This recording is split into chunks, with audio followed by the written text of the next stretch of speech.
Hi, I'm Jeff Thompson, and we're talking with Expert Village today about hot air ballooning. In this segment, we're going to cover about the size of hot air balloons. Balloons come in different sizes, very much like cars do.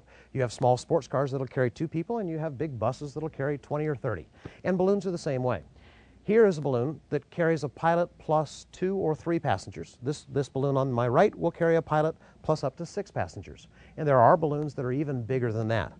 Hot air balloons are sized together. In other words, the envelope, the fabric part of the balloon, is sized specifically for the basket. So it's not like you're going to take a small 3-passenger basket and put a great big 12-passenger balloon on it, or vice versa.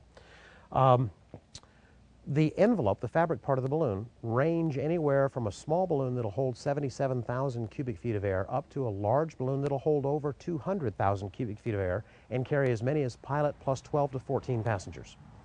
To learn more, visit Thompson Air Hot Air Balloon Rides, thompsonair.com. And I'm Jeff Thompson for Expert Village.